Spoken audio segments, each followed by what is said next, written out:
tinuod nga original yun nga Christian kining Jewish Christian.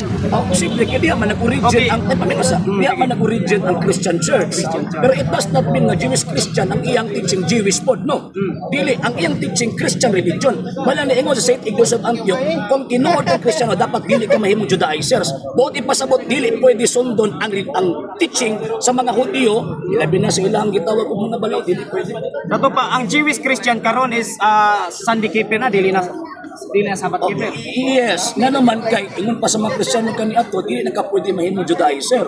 So, Ang na- Judaizer buti pasabot na kasunod-sunod sila sa ilang adlong ipapangulay nga gi-implement sa mga Hudyo. Kanang mga Sabbath keepers ka mga panahon mga bigit man lang sila. Kay kung wala nawala ang tawag ining Sabbath day, kung wala nawala, so therefore ang balaod concerning the Sabbath implemented pa until now. Kung implemented pa until now, nya wa ni mo na tumana o ka tumas tibok balaod.